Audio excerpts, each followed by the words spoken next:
Welcome into Actual Play Entertainment Presents Episode 3 of When the Wolf Comes, set in Ian Stewart Sharp's Vikingverse. My name is Dave, and again, I'm a player along with Mike and Kurt because Ian is back for round 3 of hanging out with us. Hooligans? That's a good English word, huh? Hooligans? I think it's Irish, but we'll let it pass. Oh, so my apologies, then. I am, in the words of the trickster god, burdened with glorious purpose to be here again and lead you through what is now the next adventure in the Thought and Memory saga, the Book of Daniel. That's right, we're level 1s now. Woohoo! You are level 1, you've leveled up. So let's talk about that first. Let's talk about what has happened. A couple of weeks have passed since the epic Hormgang, where you were unfortunately vanquished by your nemesis, Finnbogi. So what have you all been up to? Let's start with you, Dave. Oh, old Bogle, huh? Well, Bogle was pretty disappointed in losing that battle to Finnbogi, in all honesty. He gave it his the good old college try, but didn't come out on top. I think the couple of weeks for him has been pretty miserable. His whole point of being here is to find more information on Fenya. That has been a complete dead end. The run-in with Finnbogi for his only chance to smile this whole time would be to defeat him, and that didn't go so well.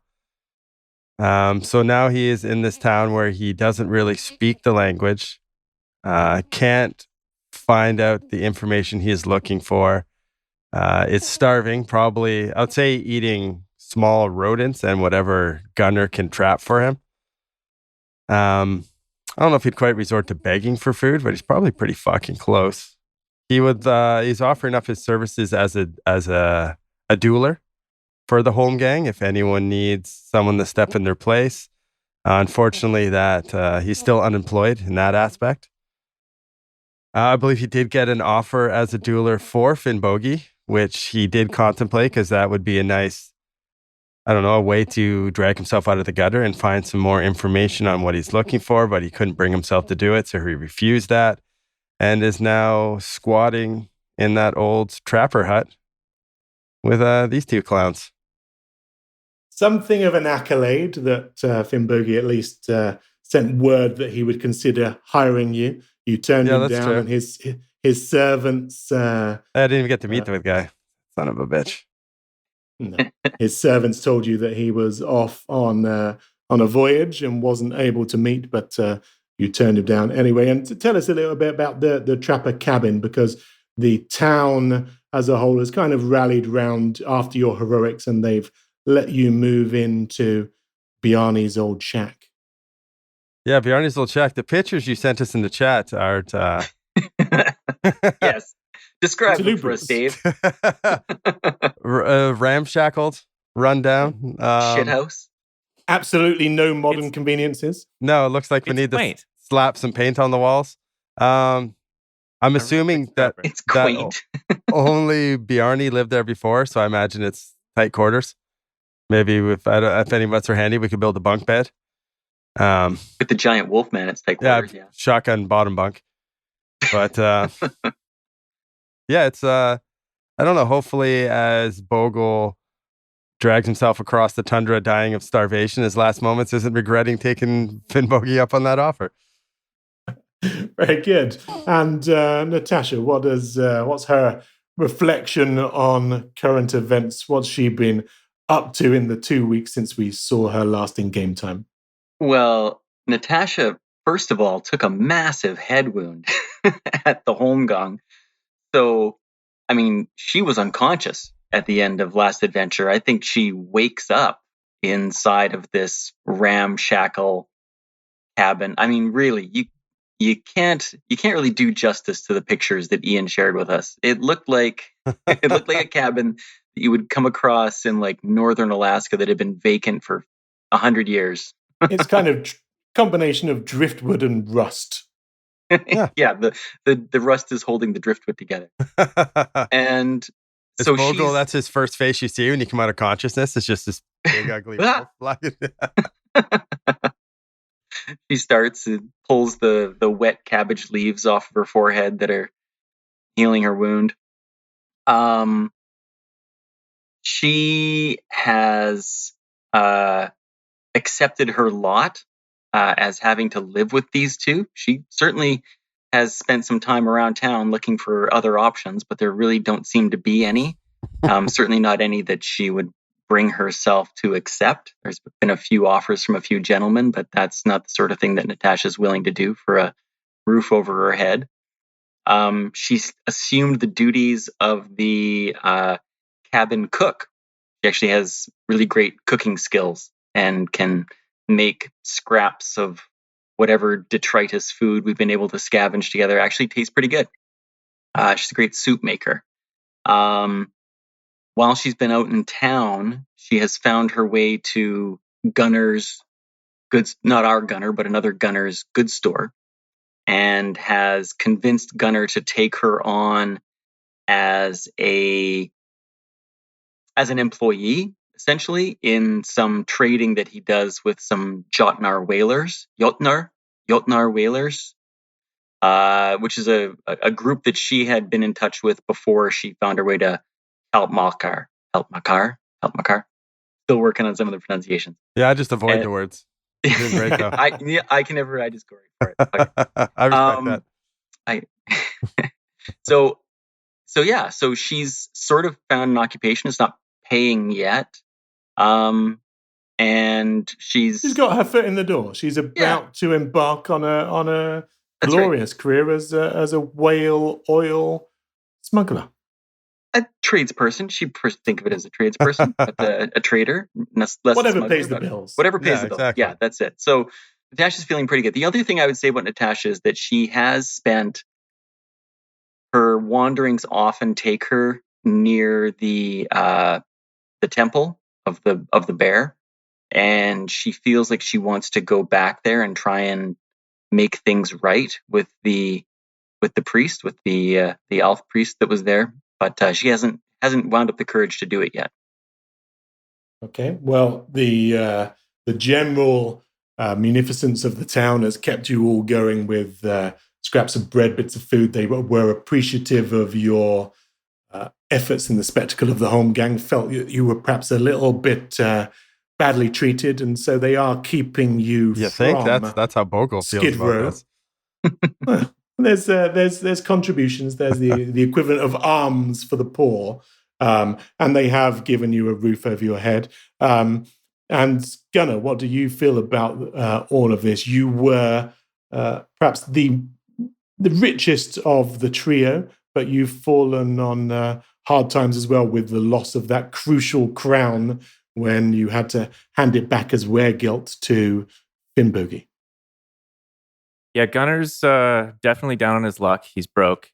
He's had a bit of a wild week because he's just racked with visions that are connected to that blazing cross in the sky, visions of the firefox that have haunted him. And ever since the cross in the sky has sort of shown up, the visions have gotten more and more intense. And he's really leaning into it. He's taken to chanting in the cabin and out in the back. He's acquired a drum-like instrument that's called a vet, and he's been beating on the drum and doing these guttural chants and communing with the spirits. I would imagine that he's absolutely driving the other two guys crazy in this tiny cabin that was housing just Bjarni before that. But Gunner's kind of spent the last 10 days or 2 weeks not really sleeping well. He's looking for and trying to find and trade for any mind-altering substances that he can get his hands on. He's traded his way to acquiring some canvas tarps, and he strapped them to the side of the hunting cabin to make a little sweat lodge off the side. And he's heating rocks and pouring water on them and climbing half naked into this sweat lodge, high off of his mind, trying to commune with these spirits. And he's actually making some connections. He seems to have communed with various spirits, ice bear spirits, firefox spirits. He's sort of making these wild connections. He's even had a vision that has led him to the Firefox Institute itself, which, by coincidence, has the same name, but it's sort of a scientific organization. And one of his visions sort of led him to stop being so anti-scientific and to go there looking for clues. And so in his more lucid moments over the last few days, he's been down there. He's made a connection with Blaine Evaldian, and he's kind of given him a job almost, or they've sort of sworn to look out for him and help him,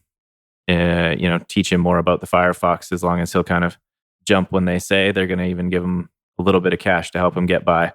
And so what little money he's been able to get his hands on, he's traded for alcohol and any other kind of drugs that he can get his hands on, and it's just spending most of his nights communing with the spirits.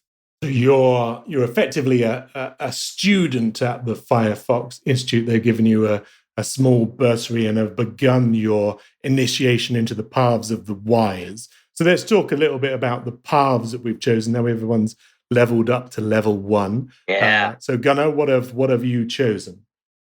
So Gunnar is going to follow the path of the wise. That's going to give him access to 2 new languages. He's now able to speak Alfsjonger and Doppeldeverg. And with each of those, that gives him access to a little bit of spell casting. So he has a few spells that he's sort of been trying in the backyard while singing his guttural rhythmic songs and banging on his drum. He's casting various images. And Bogo would find this very interesting. Yeah, so Gunnar's learned the Alfsjonger is the melody of the spirits. It's the choir of the elves, and so it defies a kind of written form and is very much this kind of chanting, singing, spiritual shamanic language that he is getting his tongue around. And he's also learned in a kind of linguistic feat, really. He's also learned Doppeldeverg, which is machine code. It's the language of the dwarves, the Dverga. It is effectively binary, the stuff that you program into computers if you were hacking their code. So Gunnar, in his sweat lodge, has been filling his brain with all kinds of drugs, chemicals, but also knowledge as he really does quest to find this Firefox. And what about Natasha? So Natasha chose the path of the Outlander.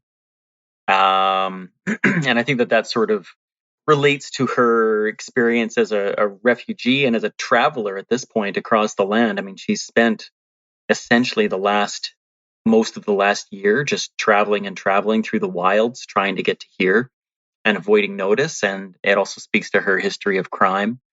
It affords her a couple of physical abilities. She can use an ability called Quick Hands to improve the likelihood of her attacks and some other actions that she can take involving her hands. And also a moving target ability so that she can now heal herself while she's trying to escape from danger if she's in combat. She chose another language.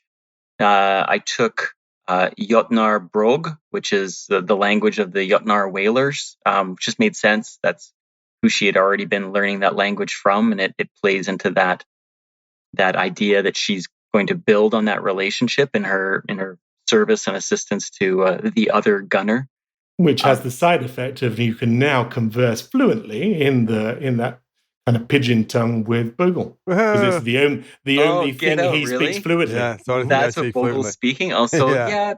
See, there might be room here for Bogle and Natasha to put things behind, right? If I start speaking your language and making you soup, you'll be all right. I can help you, learn the language too as you're going. There you go. Yeah, you might even hear me like practicing at some point and then jump right in. I realized that, oh my God, the wolf speaks Jotnar. The other thing is some increase to her abilities. So she has an increased sleight and wits now. I'm really just going for a straight sleight and wits build.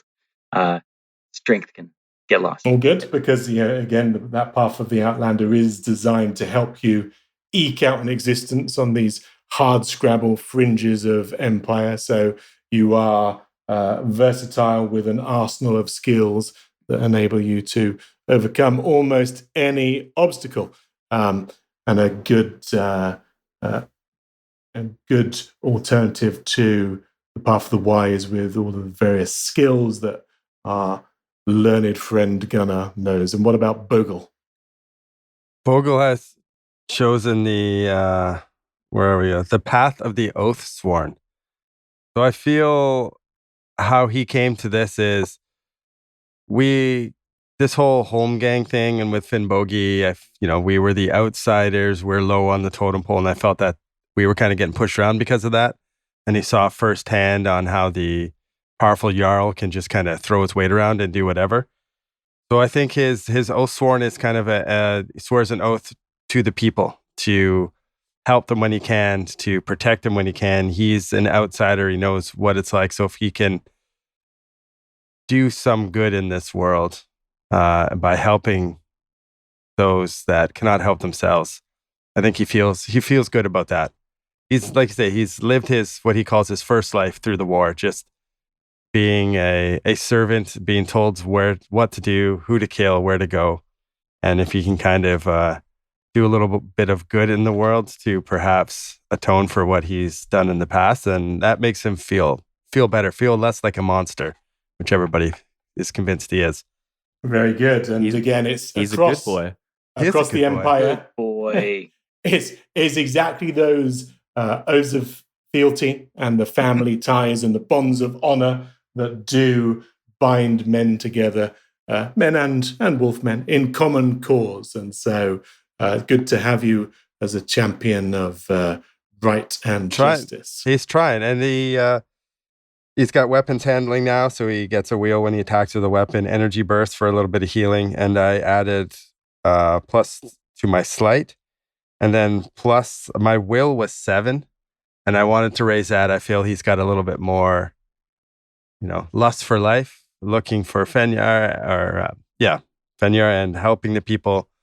So I thought, the power gamer in me wanted to add it to might and make him stronger, but I went with will because I felt that suited him a little bit better. All right. Well, then let us commence today's saga. As I have mentioned before, it is high summer and the world's edge is warmed by the glowing midnight sun. In actual fact, one of the terms that the people of Halpmakar use is that they call this kind of the slow, hot days of summer. They call it the Gurkhatif. Any idea as what that might mean? The Gurkhatif. No, as I stare blankly in the camera. It is literally the cucumber time. It's a time when here we go. Pickles were ripening and they were put in their sour solution. And during that time, the kind of slow news day, literally the Norse people called these dog days of summer the cucumber time. So I want you to remember that you're now in full cucumber time. And if there are any repercussions for that, then on your head be it. Suddenly hungry for a sandwich. Yeah, who doesn't love a cucumber sandwich? We were promised a cucumber reference, and so I appreciate you, Ian, following through with that, because I was wondering when we were going to get that cucumber reference. I think we were all a little worried about what the cucumber reference might be, but this is perfectly appropriate. And you even got authentic Old Norse in there as well. Mm-hmm. Yeah, so, that's good. Can anyone say the word? I was like, Gurgentai? Gherkin. Oh, close. Gherkin. I'll send you it afterwards just so you can see that I am being entirely legitimate. The high summer, so the coastal ice does allow safe passage for ships. Whales are a common sight. You see a tail fluke in the distance, a pod of ghostly white belugas, a humpback breaching between the floes. And then on land, every cliff is packed with a frenzy of bird activity, plants emerging on the patches of snow-free tundra, adding color to the rugged landscape.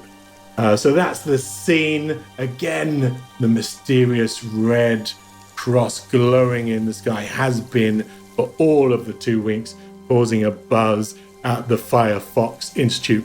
Gunnar has been too busy to properly interrogate the scientist there because he's been filling himself with knowledge, but perhaps in due course. How you call it knowledge? It sounds like he's getting blasted out of his fucking brains. Blasted to Smoking find whale the knowledge. The important thing is he was open to new experiences. Wide open. Now, Gunnar is now a psychonaut. You awaken one very early morning. The sun has not set. As usual, it remains blazing in the sky, merely settling onto a kind of reddish haze on the horizon when it should perhaps have set, but that's life in the Arctic Circle. But you were woken one morning by some hammering immediately outside your shack, your cabin door. There is something that is pile driving a stake into the ground. You can feel the thud. You can feel the vibrations ripple through your cabin, and it jolts you out of your slumber. And certainly interested to see what is causing commotion outside. Yeah, go bust outside. Make sure my "Will fight for food" sign it hasn't fallen off the wall. Take a look around and see what's going on. Natasha says to Bogle in Jotnar, she says, be careful. Look back. Always. Outside, immediately outside, is a huge hulking Jotun. It's fairly misshapen, boils and bunions. Its eye is kind of lopsided on its face, and it is hammering with a huge wooden mallet, a stake into the ground. It also has a series of monstrous wolffish carcasses that it's been dragging towards your house on perhaps thick ropes. And once the stake is hammered firmly into the ground, it rips off these heads of this fish, just takes them off and jams them on top of the wooden stake so that the various fish heads are all gazing directly at you. Now, somewhat eerily, the dead fish continue to gnash their fang-like protruding teeth, all of them kind of perhaps it's that kind of residual electric memory in their jaws, but they are all gnashing their very spiky, sharp, needle-like teeth. And the Jotun whaler, in this part of the world, they are kind of stuck, denied papers, refugees from the war, certainly impoverished people, but he has banged this fish stake in front of your dwelling. Like, how close to in front of our dwelling? Like immediately outside, as if it were your mailbox. I'm going to turn to Gunner. Gunner seems to know some local customs. I guess turn to both of you. Any idea what this is about? At this point, Gunner's actually back in the cabin. He's kind of peeling his face off the pillow, and there's like some drool running down his beard, and he's sort of groggily making his way towards the door, and he's not actually there yet. If you anyone wants to make a wits check, then I will give you a little bit more information. Yeah, Natasha's been looking out the window at this whole enterprise. Oh, natural 20. Wow. Oh, so you can also see, you can also see on the pole itself, it's been etched with runes. It looks like something called a nithstone or a scorn pole. A scorn pole represents a terrible insult. It's the equivalent of being publicly humiliated in the most derogatory fashion possible. This town is awful. I'm not back in Bogle's war days. Was I would have been on the same side as most of these giant fellas? Would we be correct? All right, so now we have a big fuck off pole in front of our house. That's pretty much what it is. Just that's not the technical Norse term, but I'm going to ask you all to please give me your might scores and your will scores. We'll go one at a time. So, are you touching this thing? You looking at it? You engaging with the yacht now? I'm not going to touch the pole, but I'd like to speak to him. And what is the meaning of this? Who told you to put this fuck off pole here? He almost leers at you with his big rubbery protruding lips, and he says, "Prowling shadows, slayers of my kindred's kin, here I set up this curse pole, and this curse I turn onto you, bear baiters. This curse I also turn unto the Alpha who dwell in this land, that may all they fall to blight, until their ignorant servants do penance for their crimes. You cannot turn from your fate, for it is bound to the ice. The bear is in our blood." And with that, he returns the way he came, walking out of town to the south into the flowering tundra. Who would have Did thought he a say can that of in beans lore? would have such a big fucking impact? However, let's go back to those rolls, because the curse pole comes with a curse. Let's start with Gunnar. What is your might and your will, please? My might score is 10 and my will score is 11.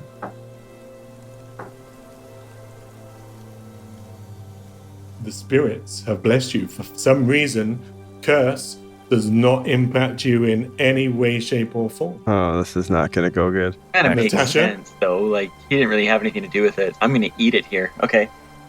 Might score of 9 and a wit score of 12. Okay. You are racked with excruciating pain, Ow. and you take 3 damage. Oh my Okay. god, do you just start like screaming? Ah! There is it's almost the equivalent perhaps of a voodoo doll with your pins being put inside you, but you are, you can feel kind of psychic pain and anguish that goes down deep into your soul. At the same time, unfortunately, Oh, there he's is- not done with you. It's not quite done, because there is that will effect. What will affect? What will it affect? It's going to affect my will. This is one of those things, Dave, where you said, "Oh, I need to cut the bits where I'm leafing through the book." The elevator music? This is one. This is the one of the ones where I need to do that. Okay, so It was might and wits that you asked for, right? Or was it might and will? my will. Okay, my Right, will's only will. 10. So Sure. Well, that's even worse. So you, with the pain that's coursing through you, Yeah. you are also frightened. Now, God damn it. there is a Brain for half this- repercussion for both of those things that we will talk about subsequently. Might, Dave, sorry, what's your? My might what's your is voice? 11, and my will is... You want will, right? Either one. Wits and will are both 8. Yeah. So. Okay, you take a more venomous 7 damage. Oh, fuck me. And exactly the same thing happens to you. You pulsate with a blinding headache, and at the same time, you're just terrified at what this curse has done to you. Has it eaten away at your very soul? Something has gone wrong. Whatever you do now, that's kind of you got nosebleeds, you got a blinding migraine. These wounds will not heal until such time as the curse has lifted. I'm going to God. growl and yelp from pain and charge at the pole and try to push it over. Rip the fish heads off. Just basically go a little berserk on this pole. Okay, give me a I have a feeling this is a bad move. give me I love a Will roll. Oh, lovely. With 7 wheels? Okay, your wheel roll. Your will's super good. Well, you are frightened, so 3 wills. Oh. Three woes. Sorry, 3 Oh, woes. okay. Well, I'm already at 0, so let's see how much further this goes down. Oh, a -4. Wonderful. It's the founder member of Bad Moves Are Us. It's what he would You grab the curse pole, and as you do so, the fish, again somehow eerily animated, even in death, snapping at you, gazing at you with their glazed over dead eyes, and it causes you to suffer 1 trauma. Wicked. Natasha, holding her head in her hands, is going to come rushing out of the cabin and charging up to the Jotun and say, "What? Why do you curse us like this? What can be done? What must we do?" There is no reply other than a cold shoulder as the creature slouches off into the tundra. Natasha falls to her knees, her head in her hands. Wow. Yeah, Bogle's hurting right now. Presumably Gunner's just woken up, having a stretch, getting himself his morning eggs. Gunner's unaffected by the curse, but has a wicked hangover, so he feels comparable to how you guys feel right now. Hangover that stands on the causes porch 7 and- damage. Wow. Yeah. Is this like when a guy has like a stomach ache and he's comparing it to being pregnant or something? Yeah. Giving birth? I've got a kidney stone. It's like giving birth. Yep, the pain is excruciating. Oh, man. Yeah, I'm going to be on all fours, just like drooling and like holding my head and looking at Gunner. Why? Why aren't you like this? Gunner's just kind of standing there, leaning back on the porch, kind of scratching his belly. He's a little confused. He sees that it's magic, but he knows that it's magic that's kind of beyond him. He wants to help, but he saw what happened when somebody attacked the pole. He's not really sure what to do right now. Can you elect to roll like a wits roll or something like this to recognize the magic or something? I don't know if that's... Because Ian always tells us we can like elect to roll against. Gunner is clear-headed and he has the path of the wise, so I will give him this knowledge. The person who set the curse pole is the person who can lift the curse. It's a kind of voluntary thing. Until such time as that curse is lifted, you will suffer those side effects. Someone clearly wants to get your attention. So when I spoke to big fella there and asked him who did it, it seemed like he was saying that like it was him who did it. The suggestion is that he was representing his kindred's kin. Prowling shadows, slayers of my kindred's kin. Okay. I think he might be talking about the elf priest from the Temple of the Bear, maybe? Like, who even knows about the bear baiting? He does. Yeah, I was suspicious of the Jarl sending this on us because of the beans. The Jarl's gone. He's on Because of the beans. I think we should go. Let's go to the temple and let's talk to Buddy Boy there. Yeah, okay. Who else knows about it? Like, who else? Well, Well, it seems like the whole town knows about it because we were The whole town in here. we were dragged in front of everyone and yelled at for being bear baiters. I have a good relationship with that gunner guy. Not our gunner, but the other gunner. And Gunner maybe we Weatherbag. could ask him if he might know. Yeah, let's do both of those things. Okay. Yeah. Let's go talk to Gunner first because you have a connection to the Jotun, right? Natasha? The Jotnar. Well, he's got some. Jotnar, sorry. Jotnar, the Jotun is the singular, Jotnar is the plural, because this is a whole new language and they don't do it like we do in English. So yeah, Gunner Weatherbags, the sporting goods store is where you want to head first. Then the place of your pending employment. Oh, hang on a second. I'm so dumb guy over here. I didn't realize that a singular Jotnar was called a Jotun. I thought we were talking about something else here. So this could easily be someone from the clan or one of the clans that I already have a relationship with out on the ice. Why would a bunch of That- whalers want to curse us? Well, because they helped me get the bear in the first place.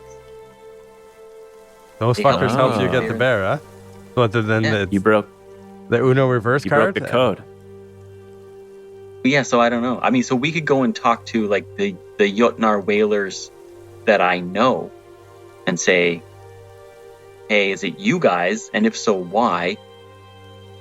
So there's a bunch of different directions we could go. I don't know what you guys want to do. I think we should go talk to the temple. But yeah, if you guys want to do whalers first, he's down Well, with that. let's start in town. Let's start with Gunnar and the Alpha Priest and Go split the then party. Negative. Keeping the party together. Nah, I like splitting the party. Yeah. I don't think So this is the to key. the Temple of the Bear. Hmm? Yeah, let's go there first. Okay. The Temple of the Bear, as you know, is in the center of town, just opposite the law thing and the assembly fields. It's a large wooden building, a bit like a Viking mead hall.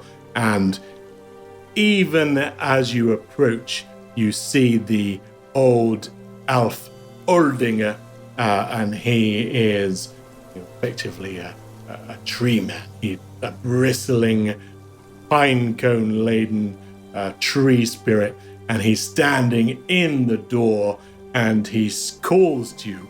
Heavy matters, such a curse.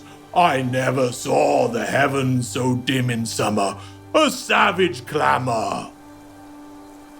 Gunnar responds to him in his newly learned language of Alfsonger and says, How could you already know of this curse? You did this, tree person. He pauses momentarily as you speak the melodic language of his kind, but he continues to speak, although perhaps a little bit mollified. He continues to speak in Norse so that everyone can understand. He says, "For in my conscience the heavens are angry and frown upon us. Make your best haste and go to Spickborg, to the court of the crafty Jotun, a place famed for the Kristin that keep upon it. Perhaps while you are there, you may have Daniel, their headman, lift the curse, and ask him to assuage his fellows from their annual bear hunt. Every year I ask them to forestall their hunt, and every year to no avail." Interesting. So he's suggesting that the curse was set on us by the Jotnar of Spickborg, but then he also wants us to go. So he wants us to go to them to ask for the curse to be lifted, but then also get them to stop their bear hunt? That would be the summary. Huh. That's asking a lot. Why? We must protect as many bears as possible. Please, I implore you. Did he I can get behind that, Gunnar says. think he put this curse on us to force us to go there? Well, I would put nothing past a Christian like Daniel.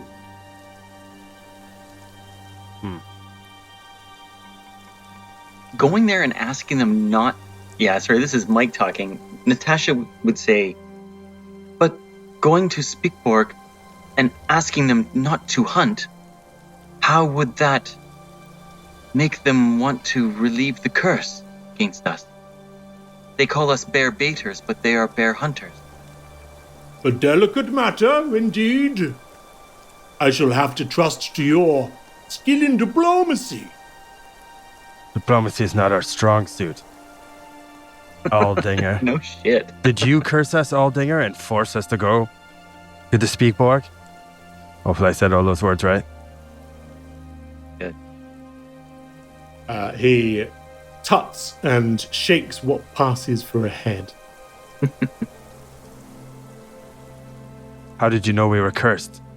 We have a dark aura? the Jotun came stomping through town asking everybody where you were to be found. How do we find the Speakborg? Do we follow him through where he went? Will he be heading back that way? Natasha knows where Speakborg is, doesn't she?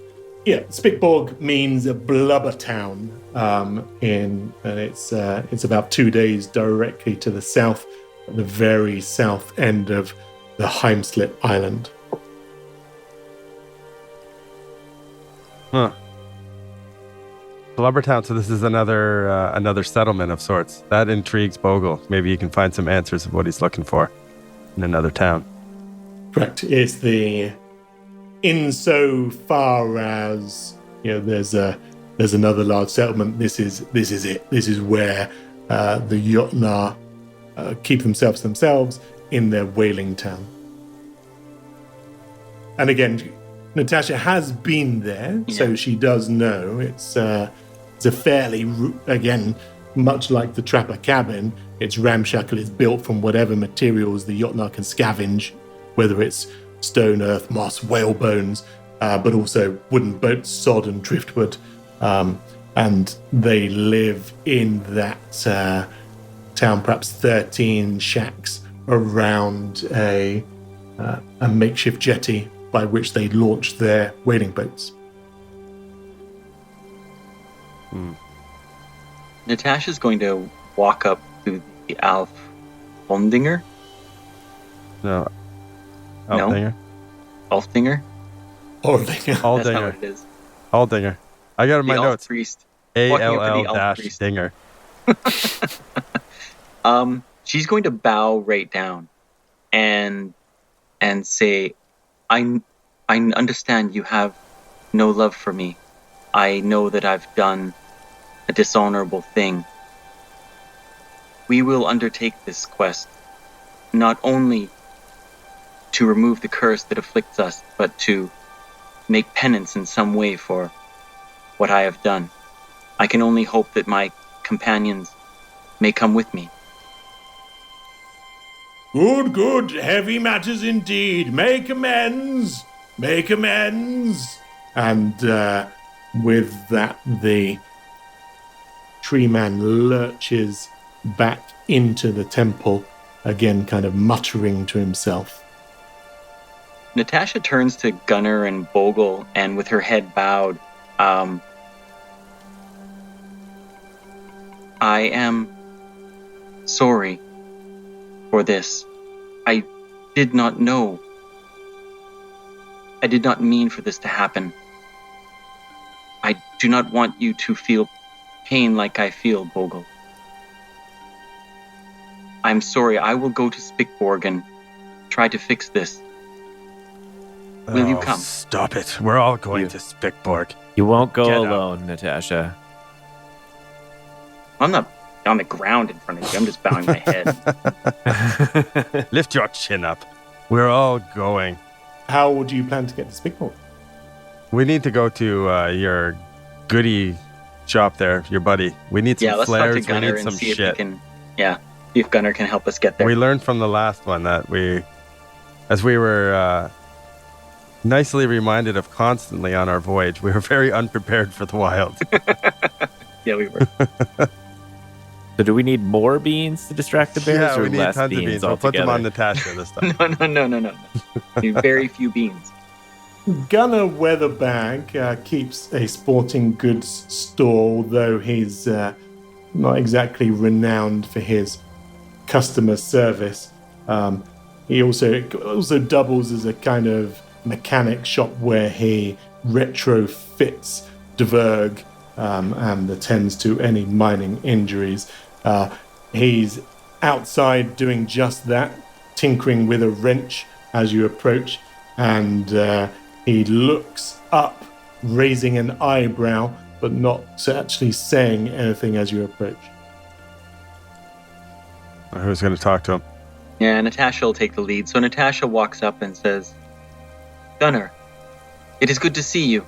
How are you this day? I can't say exactly the same. I saw you just yesterday. That's quite enough. I really can't have all of these interruptions. I have to concentrate, you know. I understand. I know you're very... What is it that you want, then? Well, Gunnar, we need your help. Fuck it down.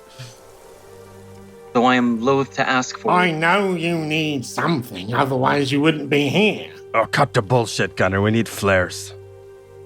Flares? Gunnar, we need to make the trip to Spikborg. Yes, well, we were already planning that, weren't we? Yes, but I we can need to give go you the now. dog sled team if you can secure me a supply of whale oil from the Jotnar. Yes. I want a full blubber pot, mind. Of course it will be full. Of course. Well, When can we leave? I taught you how to tie up all of the dogs and harness them properly, didn't I? You're not going to make me do it again, are you? No, not at all. I remember exactly how to do it. Right. Can we leave Wonderful. now? He rubs his hands. He says, yes, I can't wait to get hold of some of this gold of the seas, they call it. Can you provide us with some funds to cover expenses? No, I can't provide you with funds. What do I look like, a charity? Has the town not given you enough? You're just tank, you people. You want your blubber back safely. We need supplies. We need flares. Well, once you've got the blubber pot back safely with all of that lovely oil, then you'll have enough coin to purchase some of my merchandise, won't you? How will we get your blubber pot back, you fool, if we get eaten by bears on the way? Try and go quickly. The dogs are nimble, the dogs are fast. We'll feed your fucking dogs to the bears if we run into them. Right, well, if this is going to be the attitude that I'm going to get, Natasha then the whole shoves deal will be off. She shoves Vogel back and says, in Jotnar Brog. Can you please just stop, okay? We can get there. I'll Don't say worry. it back. This motherfucker wants us to bring his blubber, but yet we gotta give him a hand job as well. We need supplies. We're not gonna be able to get his blubber back unless We we're have all the fucking supplies dead we on need. the way. We have all the supplies we need. Everything's on the... Who's got on the- supplies? on the dog. I'll look at my naked body with just my robe and my staff. I don't see supplies. That's all we need. We need ourselves. We need this dog team to get to Spikborg. We get back with the whale. We take care of the curse. Everything will be fine. He won't give us more than that. And just remember, Natasha, you're on probation. If you don't do a good job, then don't bother coming back. Yes, Gunnar, I understand. I know. I'll leave the shop and mumble in Jotna. Can't wait to burn this fucking town to the ground. Just walk outside. So just a little bit of background for those of you that aren't au fait with whaling. So he's talked about the gold of the seas there. This is a natural resource. The whalers, they cut open whales that they hunt. They extract the blubber into managing pieces, and then they boil it in enormous iron ovens to render oil. And then after that's cooled, they put it all into casks, and that cask can be funneled into barrels and either loaded into ships, or in your case, strapped to your dog sled and brought north. When Natasha has been there in the past, she has noted that many of the whalers spend their days hip deep in blubber and blood, and unsurprisingly, the whole town has a disagreeable fishy smell. Gunnar would have some experience with this practice of transporting blubber across the ice. Not that he necessarily would have done it, but he'd certainly have seen it done before. Are these pots like airtight? Pour the blubber in there and you seal it so the bears don't smell it as you travel across the ice? Or are we just sort of a giant target bear for the bears fucking for 2 trap? straight days? Yeah, the bear Yeah. baiters with their bottle of Moving blubber. buffet. There you go. It's alliteration. Tongue twister. You're quite right. You're effectively getting a large, heavy iron cauldron with a lid that will hopefully keep away the smell, and certainly the pace of the dog teams should outdistance any bears that wander nearby. Okay. And we would have 3 full dog teams? Is that how we would do this? I think it's one. Correct. One You're dog each team gonna with get 2 you- in a sled? Each gonna ride a sled Oh, wow. as best you can. It's going to be slight rolls in case you're not too maneuverable, but you should be fine. And one person will be designated as the cauldron waller, the person who's going to carry the blubber pot. So, tell me about your marching order. Who is going to mush first? I'll mush Natasha will first. go I don't first think it's because Gunner. she's I'll been be there more than before. happy to go first. Who's the blubber babysitter? Is that Natasha? She's the one It experienced will and be, knows yeah, the on the way store. back. Yeah. It would make the most sense if I go first because I've been there before, right? And Sure. I'll definitely bring back the blubber oil as well since it's my job, air quotes, for this guy. I had no idea that this guy was going to be another fucking distasteful What? help Macarian. I tell you, man. Yeah, let's. Are you sure he's getting his blubber back? Because I'm pretty sure we could use this pot of blubber. Except that where are we going to take it? Like, Oh, help sell Macar it is to the only someone. place that. Yeah, we just sell it in Help Macar. It's the only place we could sell it. Anyway, Maybe the people of Blubbertown are lovely and we'll just end up moving there. yeah. So let Natasha take the lead. And Ian, mechanically, can I use help actions as we go to give wheels to my colleagues' checks? Help is really using combat. In combat? You can use Okay. your you can use your Outlander abilities to give yourself a wheel. You're going to be quite deft and dexterous behind the harness. Just remind me, everyone, of such professions as you had. I know Bogle is all military. Yeah, I forgot about that. Gunner is a trapper and a survivalist. So he's pretty good out on the ice. He's got some good tricks. If the weather gets cold, he could probably keep us alive. If we need water, if we need to find food in an emergency, he might be able to find some dirty leaves or moss underneath the ice somewhere that would sustain us for another day. That I can turn into a soup. There we go. I'll trap a hare and we'll pull up some leaves and we'll put it all in a pot. Yep. Delicious. And Natasha's a robber and a refugee. Yep. I'm just double checking. I believe I am going with soldier. Yeah, and you were leaning into you your said that. duelist stuff. Yeah. So no one is, a teamster or a driver. So it's not like you're expert with these hounds, these huskies. But Gunnar has given you some brief instruction, and so you're sure fine. Do you think that my dog Fenrir could join the sled team, or would he just run along beside? The dogs are specially trained, so probably either on your bench or running alongside, or a combination of the two. The huskies are swift, and so it's probably best with you. Okay. All right. Gunnar does give you a almost a cursory wave as you set off, and then you begin to head south, whipping down the glacier on your rickety wooden sleds. The team of dogs bounding in front of you in silence. The only sound is the scraping of the runners as they cut through the snow. The majestic mountains all around you are but a blur.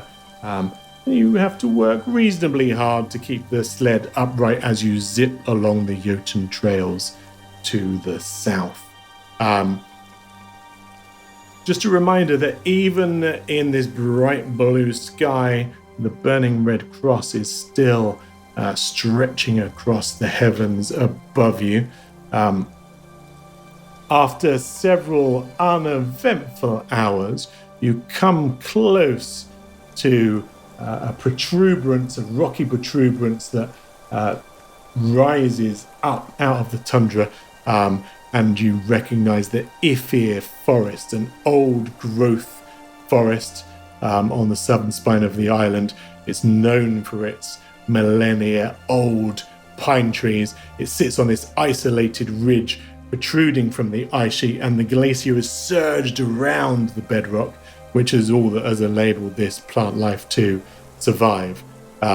It acts as a knot which in Viking verse terms is a connection to Yggdrasil. It's a means of accessing the greenways, and potentially this is one of the ways in that Bogle would have arrived in this location, effectively staggering through the greenways, this path between worlds linked by Yggdrasil, the world's tree, and this millennia old Ifir forest is one of those gateways that you are now skirting alongside as you continue your sightseeing tour of Southern Heimsled. It sounds beautiful there. Yeah, good.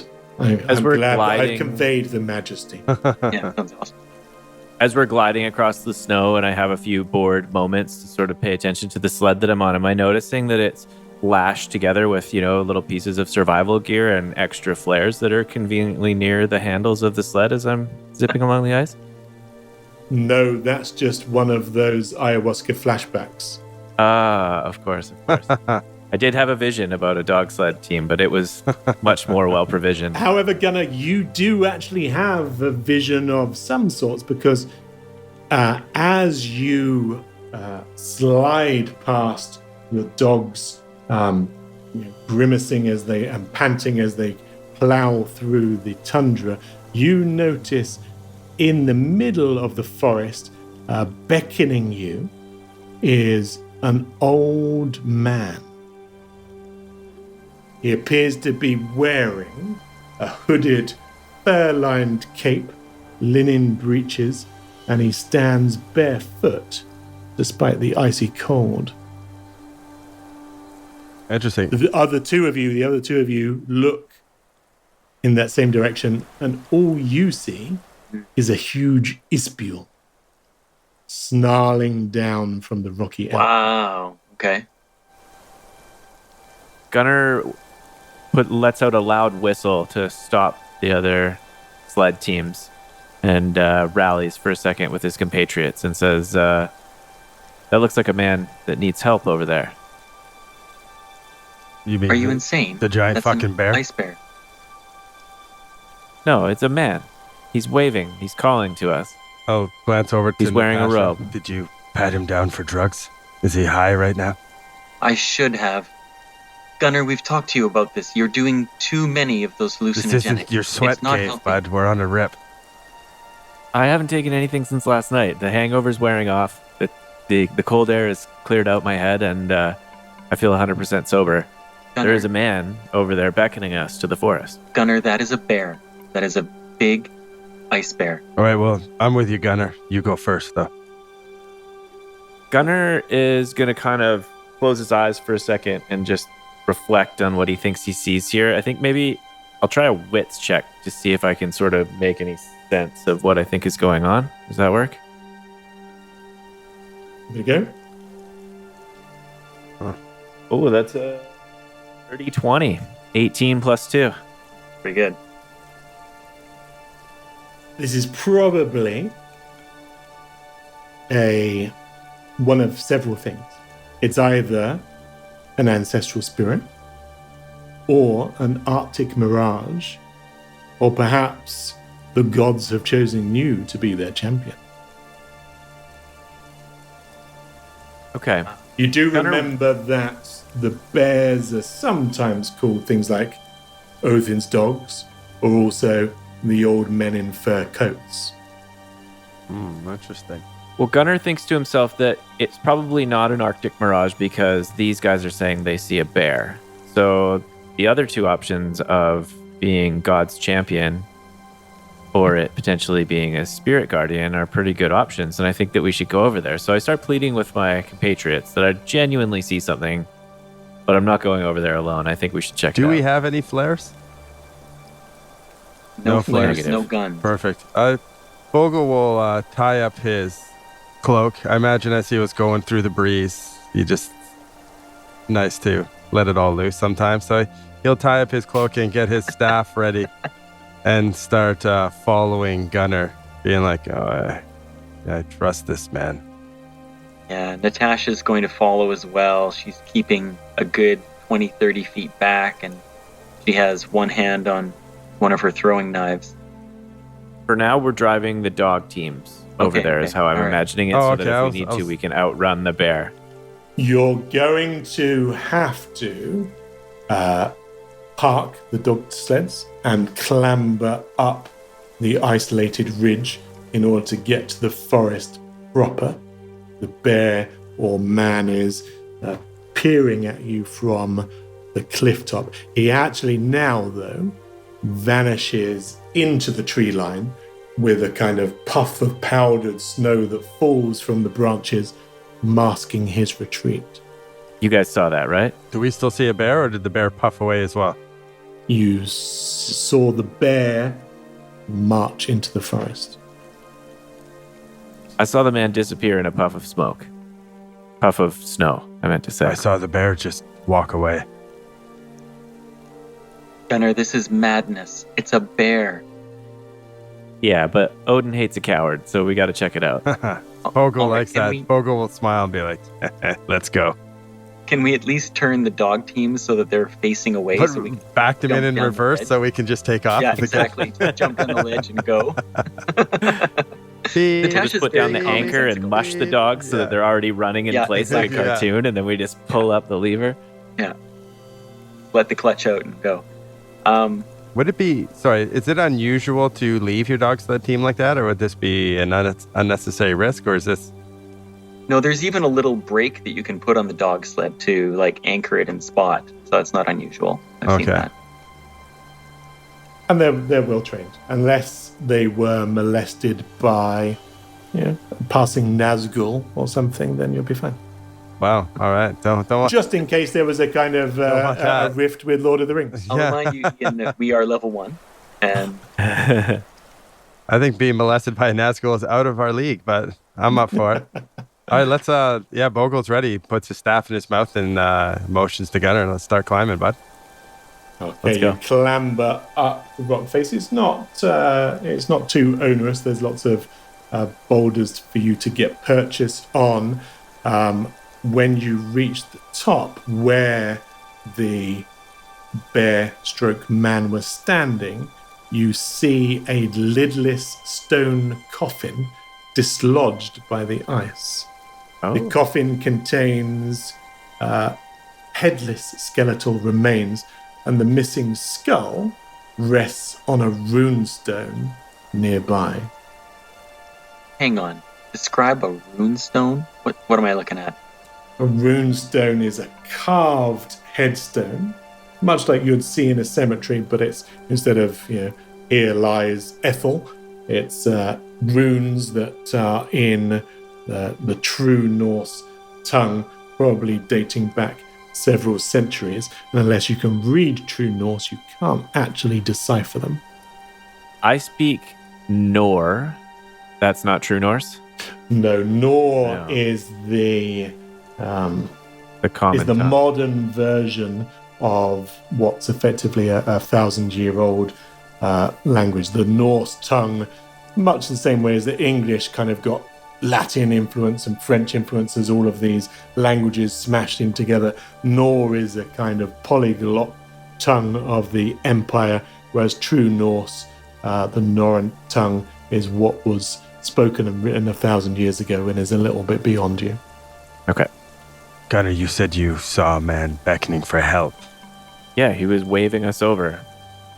If we glance through, is there any tracks from where a bear would go, or a human, or any sort of sign that there is any other creature around us? There are no tracks of any description. That's interesting. So now Natasha's in on what Gunnar saw. What do you think we need to do here? Something must be corrected. Do we put the head back in the box? Yeah, that's what I was thinking. I want to first sort of take in this runestone a little bit. Do I get any sort of sense that it's dark magic or dangerous magic if I was to compare it to the curse pole that was in our front yard earlier today? Are they similar in any alarming ways?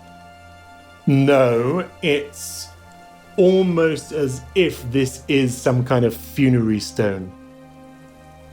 Anything else in the coffin or casket, whatever you refer to it as, besides the skeletal remains minus the head? Giant two-handed sword. No. Oh, that'd be nice.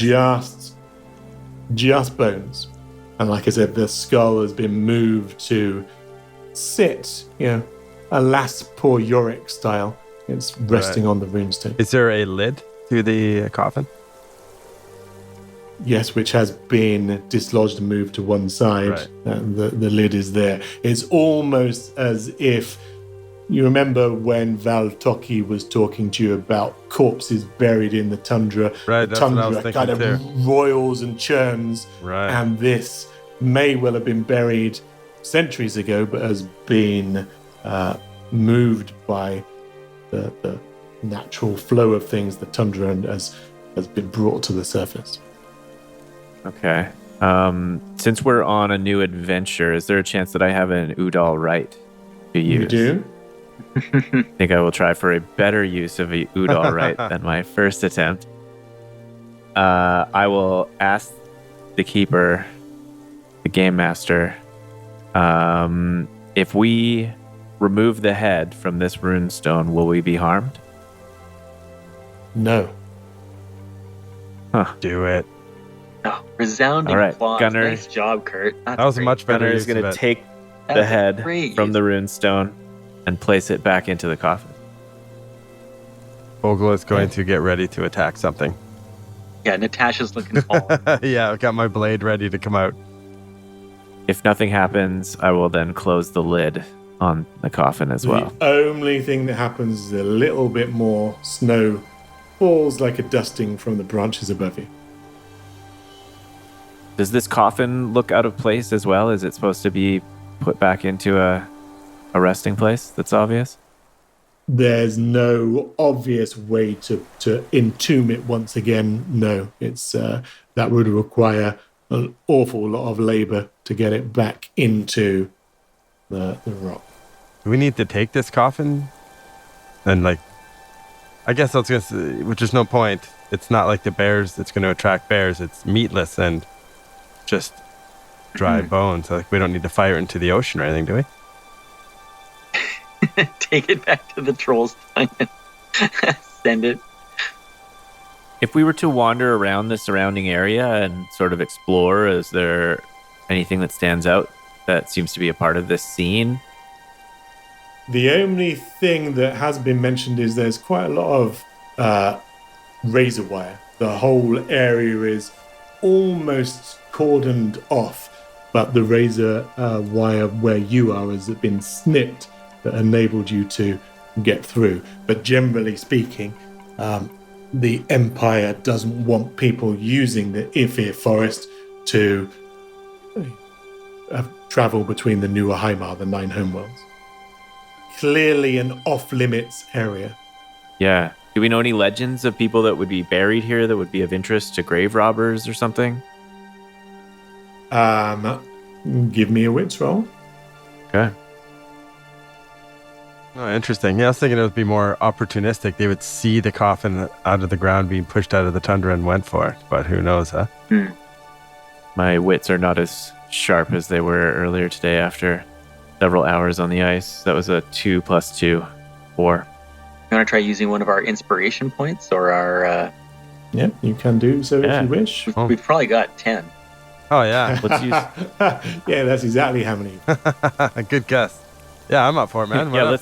let's use an inspiration on this side quest. You remember from your history books that the World's Edge landmass was posthumously, the discovery of it was credited to a guy called Wilhelm Bjarnard, whose expedition was lost after relentless attacks from ice bears. Many years later, his perfectly preserved journals were found, and they told the story that the primitive guns of the early pioneers failed to kill the ice bears on first or even second shot unless well aimed at the heart, and the intense cold of their metal made the metal weapons brittle, so they often shattered and bent. Now, this was several hundred years ago, well before the advent of the modern empire, or even before the Jotun War. This is one of those pioneers who was, equivalent to, perhaps Magellan in our timeline. Okay. Wilhelm Bjarnet. Did we get any sense that this disturbed grave had been robbed or something recently? Is that what the scene looked like to us? No robbery. And if you extrapolate from the story that you just remembered, you probably guess at what the True North says, because you can make out at least the name, at least a portion of it says, in memory of Wilhelm. Oh, this might be the man himself. Maybe the we've legendary guy accomplished it. died here fighting the bears. Found his grave. We put it back intact. I guess we did our job. What else are we going to do with this guy? If we came close and then the spirit or the bear saw us and beckoned us, maybe we go back down and it's like, no, come back. Okay, let's try it. Yeah, if we leave and look back, will we see the spirit waving to us, maybe? Thanking us. Yeah. There is nothing to be seen or heard other than the eerie blast of the wind across the tundra, whistling through the trees on top of the outcrop. I think we've done. Based on very little, Gunnar feels like we've put this man at rest. Shall we continue on our journey? And Bogle will undo his robe, his cloak. I think we shall. Natasha turns her head. Natasha's really considering how to use the Oodle right to resolve this, and I can't think of a yes-no question to do it. Can you help me with one, Kurt? What's the yes-no question to ask here? Have we completed the side quest? Yes. No, or that's not going to do it. No. I think we should save it. Ah, Well, it's yours. Yeah, you use it for whatever you want, but I hate an unfinished side quest. There's the completion. In theory, we're coming back with a load of blubber in a day we or got to so. come back. Yeah, we got to come back by this way, right? Yeah, maybe I'll think of something in the meantime. Okay, let's go. Okay, you whip the dogs, metaphorically. You're cracking the whip and get them going again. The Jotnar trails lead over the glaciers. Generally speaking, these paths are designed to be, assumed to be safe. Although when the weather is bad with drifting snow, it is possible to wander into danger. Now, Natasha, you were leading the way. Oh, That's right, yeah. that sounds like foreshadowing.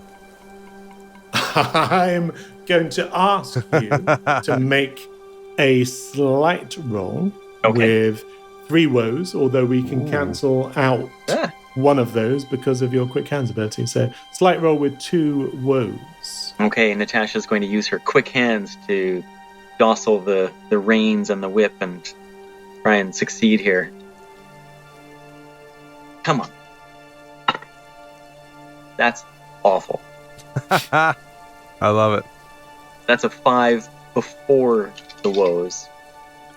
So 5 plus 2 is 7. Minus 6 is a 1. Oh, somebody's eating shit on the sled. Yep, I sure am. There is a thunderous crack, loud as lightning shattering stone. The ice shivers, and then the dogs of your sled erupt into panicking cries. The sled plunges nose first through the ice, slipping first an inch, then another, dragged down by the weight of the whimpering dogs. Oh no, not the dogs. Who's in second place? Who's coming along fast behind? Oh, probably me, I guess, huh? Please Well, make a slight roll with 1 woe. Oh, only one. All right, let's see what we got here. What is that? That is a 16 minus 4 for 12 plus 3, 15. You nimbly apply the brakes and screech sideways, sliding away from catastrophe. If you would have collided with the lead sled and not braked in time, then you might have followed it over the edge or worse.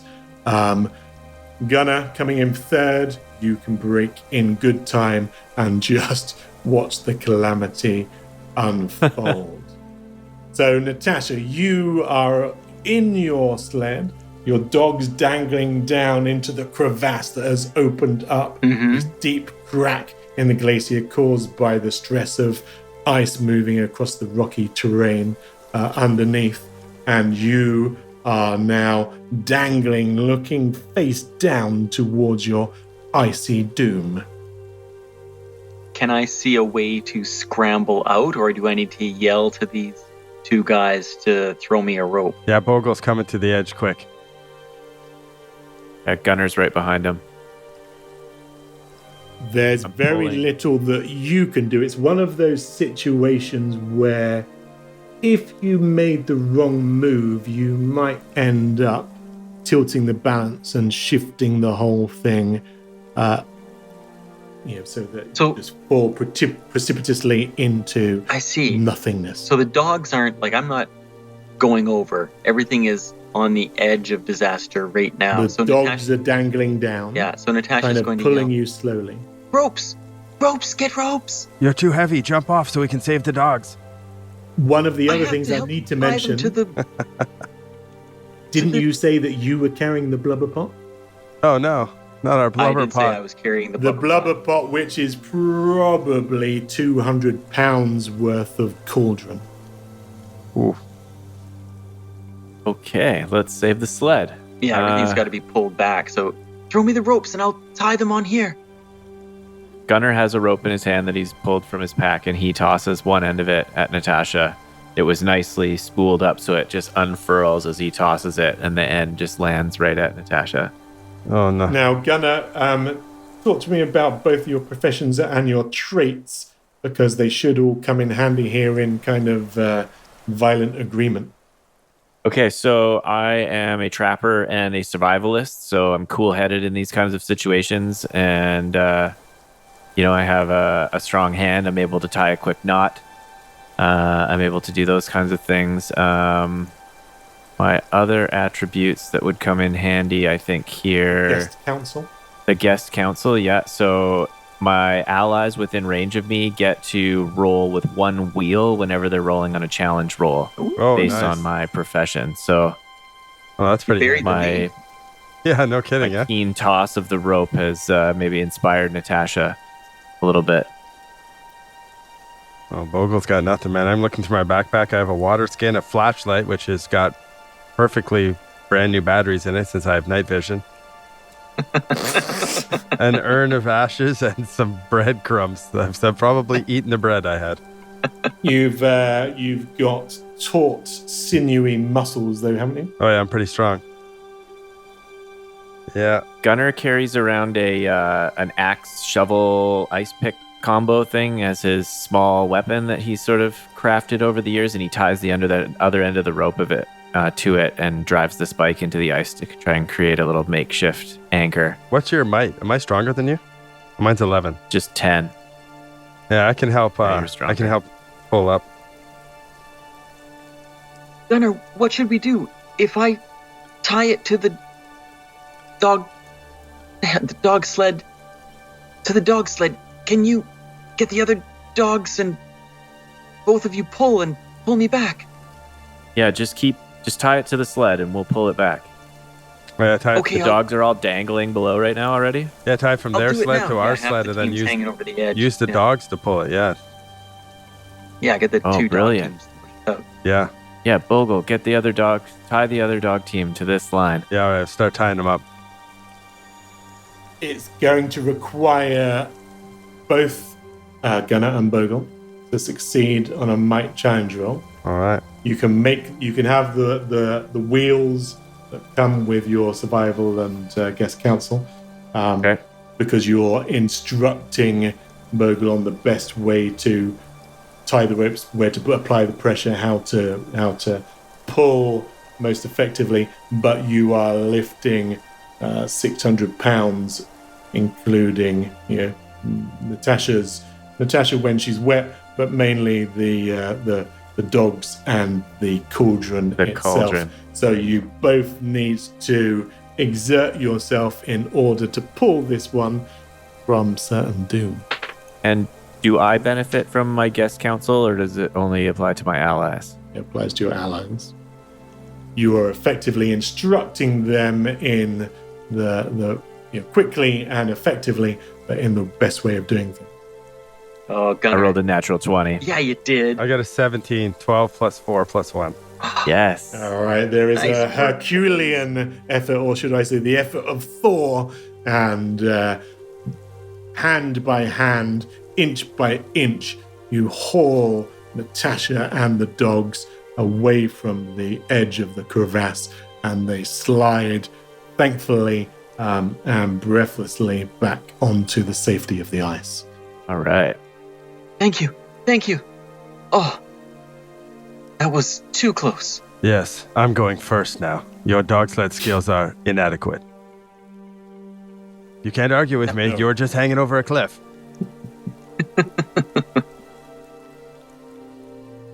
Natasha just harumphs and turns to follow. She doesn't even want to go first. Whichever of these two guys wants to go first, welcome to go first. Oh, Vogel's ready to go first. Yeah, Gunnar doesn't want to go first. He wanders over and he checks out all the dogs first for injuries and makes sure that everything's okay and that the harnesses are still fastened properly on Natasha's sled. Very wise. It's almost as if you took that path. Good job. You may continue along your way. You can see now the coastline. You can see Spickborg, the ramshackle huts, the whaling ships on the horizon, and soon you appear before the great whalebone gates that lead into the small village. They're rather ostentatious, but that is what the whalers have set up. So huge whale bones everywhere, whale carcasses, and again the stench of flensed whales. Nice. Lens. Do we see lots of Jotnars milling about the village? There's not like a hubbub. There are people moving between shacks. You can hear the sounds of industry, but nothing in the way of a welcoming committee. Do they all look like differently mutated than the one we saw earlier, or do they all look essentially the same?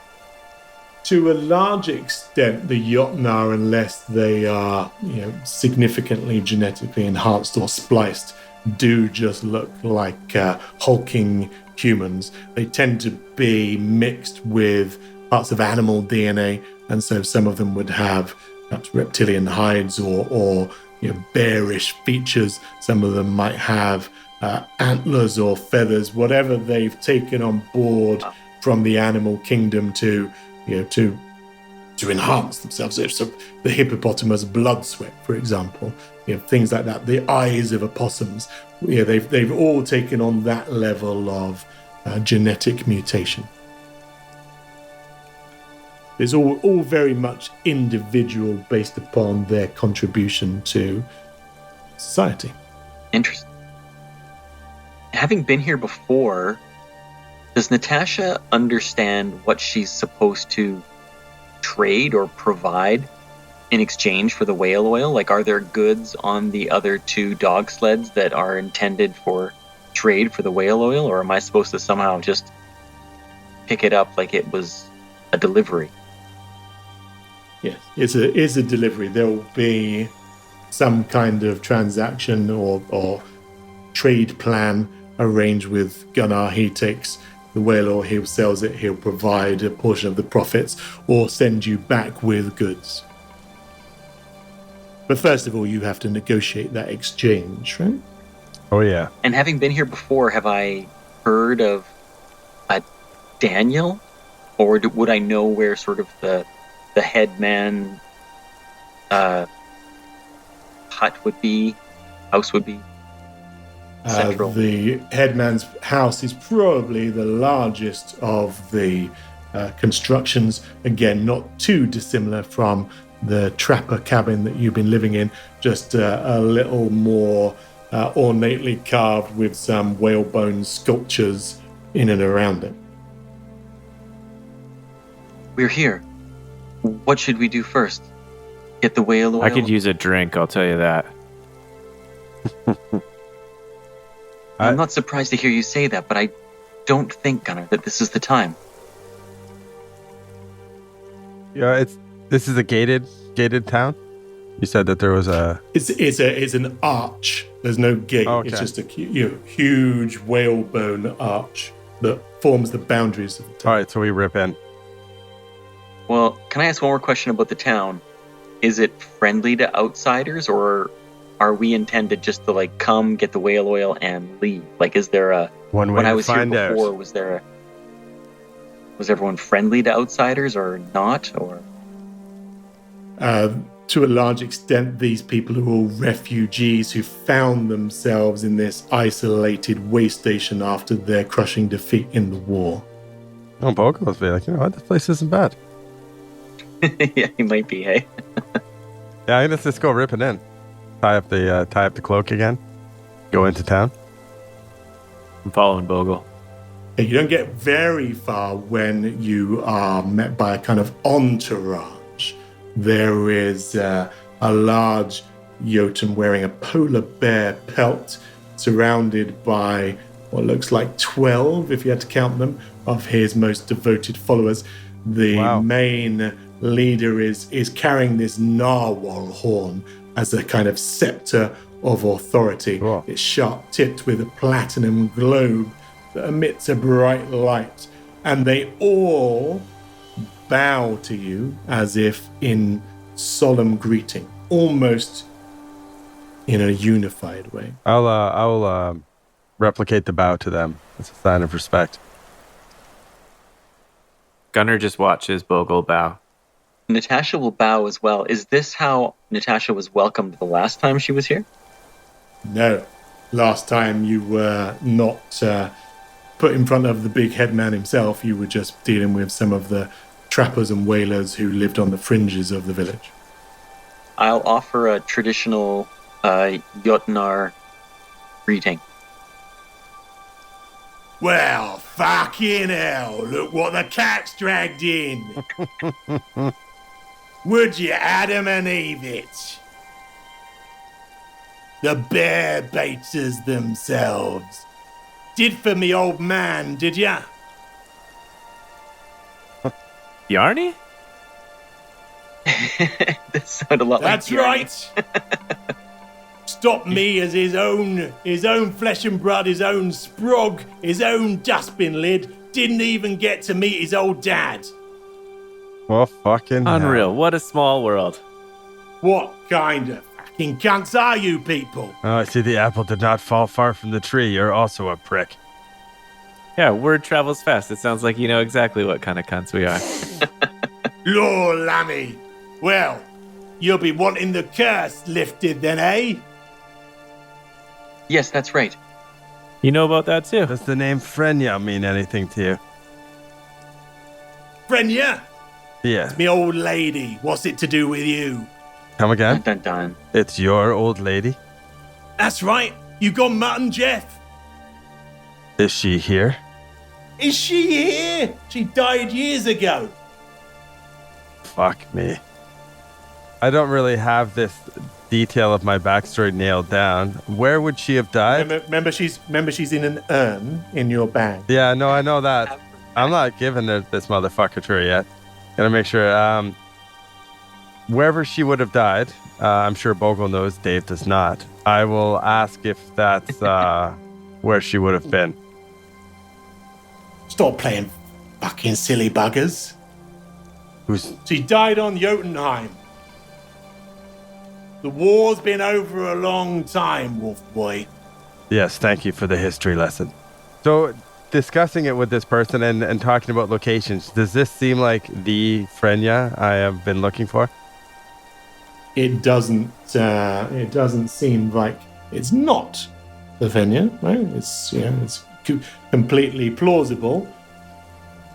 Interesting. He has just taken the name and told you that it's his Yeah. dear departed mama. Is it a common name? Not amongst Jotnar. Right. She was not a yacht. This guy calls himself Daniel, for example, which is, obviously some kind of nom de guerre, as a very biblical name. So she was not. She was a man, right? Is that correct? Originally, but so were all of the Jotnar, right? Everyone, all of the Jotnar were originally men before, they were spliced with animal components. Huh. All right, Bogle's gonna go quiet. I lean over quietly to Bogle and I say, so does that mean that Frenya was Yarny's wife? Bogle's not saying anything. His head's spinning right now. He's in quiet contemplation, processing this. Gunnar shouts out, so are you going to invite us in for a drink so that we can make this blubber deal? We're going to do no such thing of the sort. What we're going to do is we're going to start off by you making amends for the havoc that you've caused and the emotional damage that you've caused as well. So Natasha's going to break into the Jotnar brogue and say, well, aren't you a bunch of bloody cunts? We come here to your fucking village. You're a piece of shit on the face of the earth, you shit stain. We're sent on an errand. We're here to grab the goddamn whale oil and take it back to Gunnar and get this bloody ass curse removed. And the quicker you do it, the quicker for all of us. No need to get mardy with me, missy. I can tell you're a bit brassic. You ain't got any bread and honey, but you gotta make amends. We don't need weregelt down here. We need penance. This is a good Christian town, called blimey. Hey, you'll never find anyone more Christian than me, and I'm willing to pay any kind of penance I need to pay, so just tell me what the fuck it is, and we'll get on with it. Right, well, if you're up for anything, then that's great. Cast off your sins. You can have a choice. You can have a choice of the whale hunt or the bear hunt. Either way, you gotta put food on the table for my people. Demonstrate your contrition, shall we say. Alms for the poor, benighted souls of fucking Spickball. All right, fine. A choice between the bear and the whale. Neither one a good one. I'll talk to my two mates here and we'll decide what bullshit penance we'll pay. Bloomin' marvellous. Don't bodge it up now. Now don't worry about that. We ain't about to bodge up any penance of mine if it means removing this goddamned curse. Bogle's just staring at Natasha wide-eyed right now. I like speaking Jotnar. It's really good. That was amazing. What should we do? They're requiring us to pay a penance. We need to either hunt a whale or hunt a bear. And we were told by the Alf priest to try to convince them not to hunt bears. Is Frenya related to... Bogle's just mumbling to himself. He's not even paying any attention to this decision or the bear hunt. I think he's broken right now, I say to Natasha. I think we're going to have to decide this for ourselves. Well, make a decision before you start drinking. I can't. Kenny makes his best If they offer decisions me a when drink, he's I'm taking drinking. it. I've never done much whale hunting, but I have to say I'm not a huge fan of hunting the bears. I understand that there's a robust bear hunting practice around here, and it's done in a roughly sustainable way. I honestly don't think that we're going to be able to convince these people not to hunt the bears, but I don't know if I could do it myself. I don't see how we can go whale hunting. I've never done anything like that.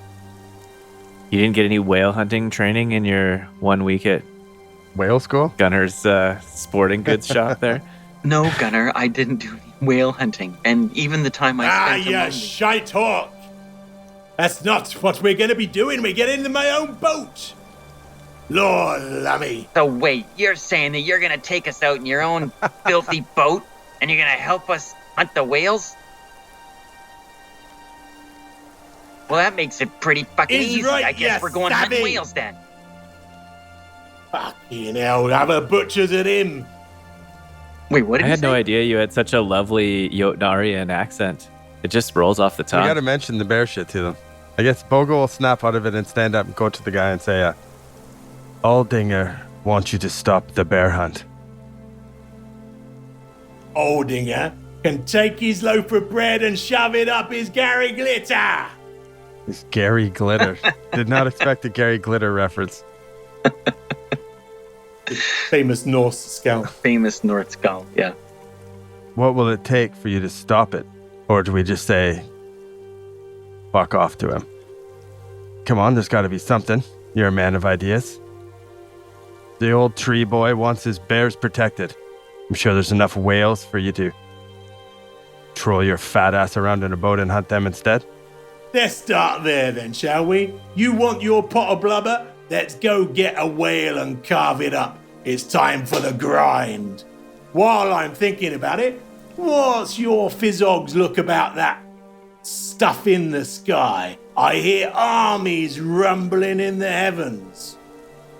Gunnar, do you have any thoughts about that? It's the first time I've had a thought about armies in the heavens. I don't know. To be honest, I've been studying it and obsessing over it for weeks, but I can't say that I have anything concrete. Just sort of obsessed with it. War and death, mark my words, war and death. It's an omen.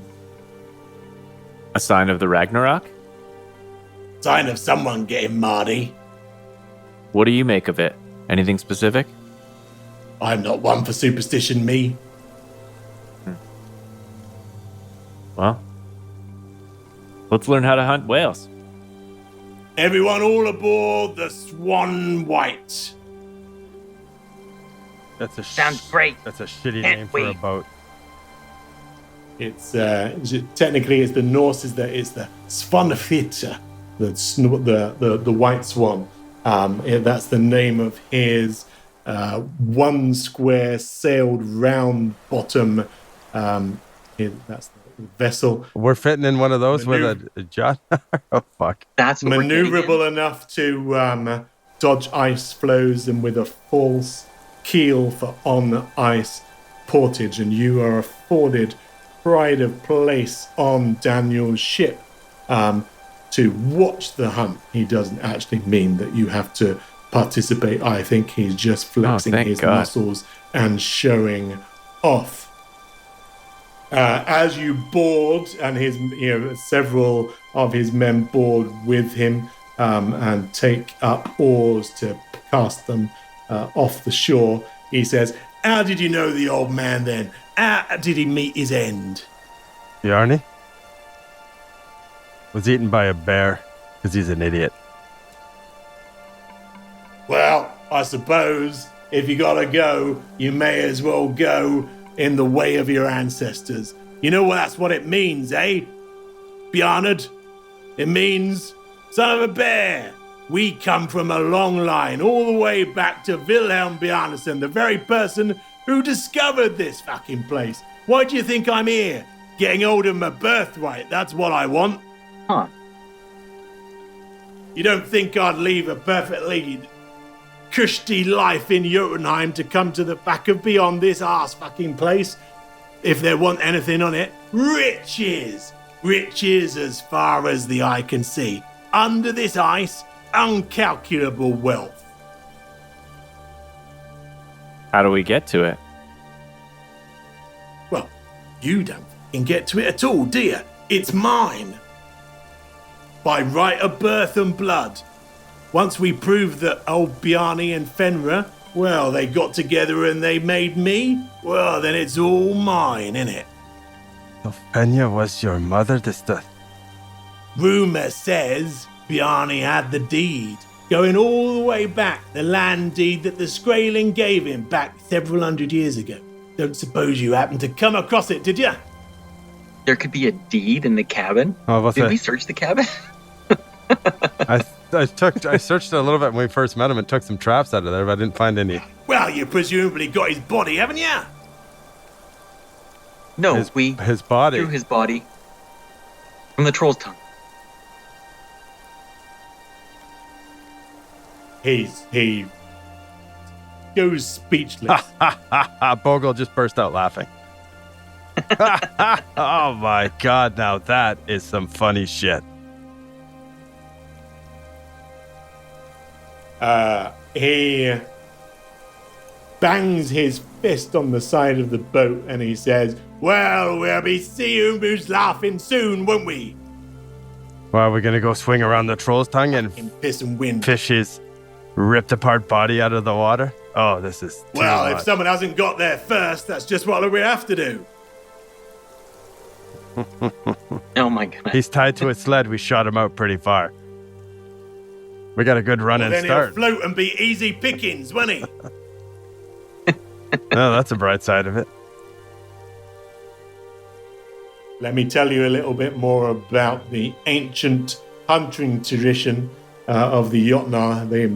They employ here something called the grinderdrap, or the grind. And during a grind, the whalers chase down a pod of whales, maneuvering their boats to drive the mammals into shallow water, where the hunters then take their huge knives, they wade into the surf and they kill them. And so, generally speaking, this pod of whales is herded into the bay, and then the ice turns red as the dorsal fins splash frantically in the bloody water. It really is a massacre, and they have made it an art form over the centuries. It is their livelihood.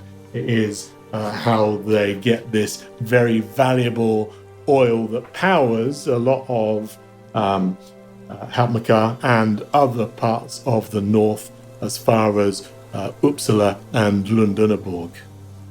Do the Diverg run on whale oil? No, they run on something else, don't they? Like a Yeah, they mystical don't. energy. They run on voltaic batteries, but they are partial to a sup of whale. They're drinking whale oil at the Right. at the kettle. I forgot about The that. cooking. Right. Yeah. Huh.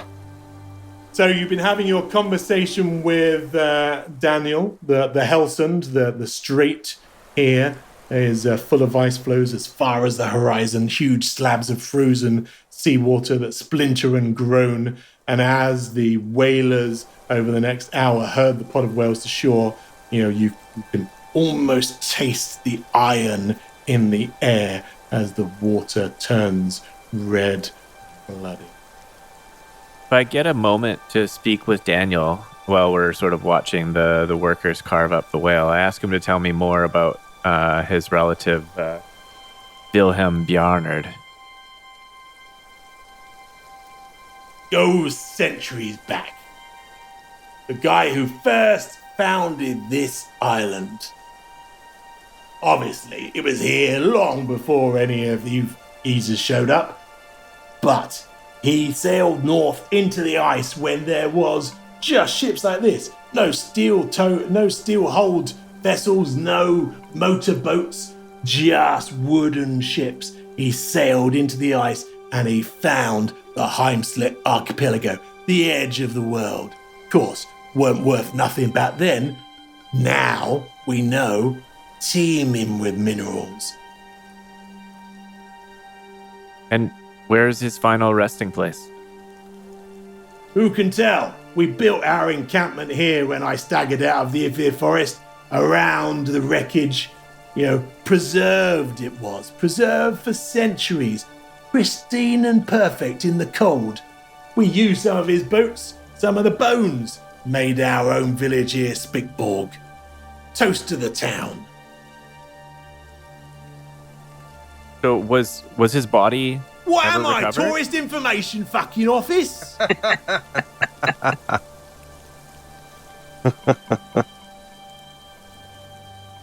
All right, enough questions Uh, about Wilhelm. I've got some questions. Tell me more about Fenya. Information tourist booth. Dear Mama, I should love to tell you all about her. Salt of the earth she was. Taught me everything I know. But can you all make an awareness challenge roll, please?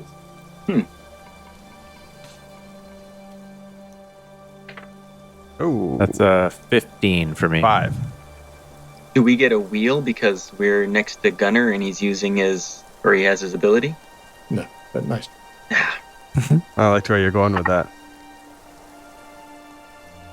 11. Okay. Gunner. So something the gods really are smiling on you. Yeah, no kidding, You are Odin's champion after all. You are the only person who notices a storeworm crawl up the side of the Svanhitta, the vessel that you're on, while the rest of you are engrossed in conversation. You see this slithering mass of tiny eyes, devilish horns, and rows of knife-like teeth. The creature slithers up. It is the size of the boat. It could constrict the boat in its coils, but what it has chosen to do is attack the rudder, latching on with its mouth as it tries to tear the ship apart. The terrified crew all around you begin to load their rifles and aim them at the vicious creature that looms above, with its teeth piercing as if to rip them from the vessel itself. And we will leave it there. Oh my god. That's where we're leaving it. Oh, I was so ready to fly into action just now. Oh, fuck. I was going to cast my first spell.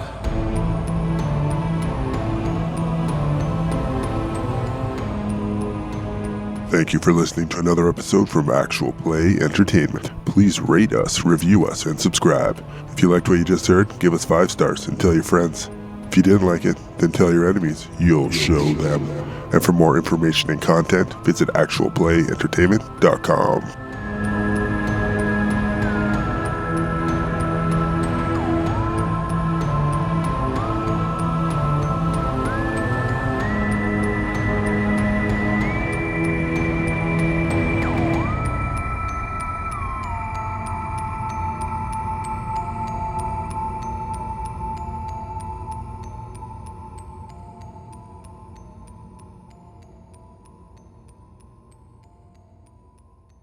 Hey, I'm role playing here.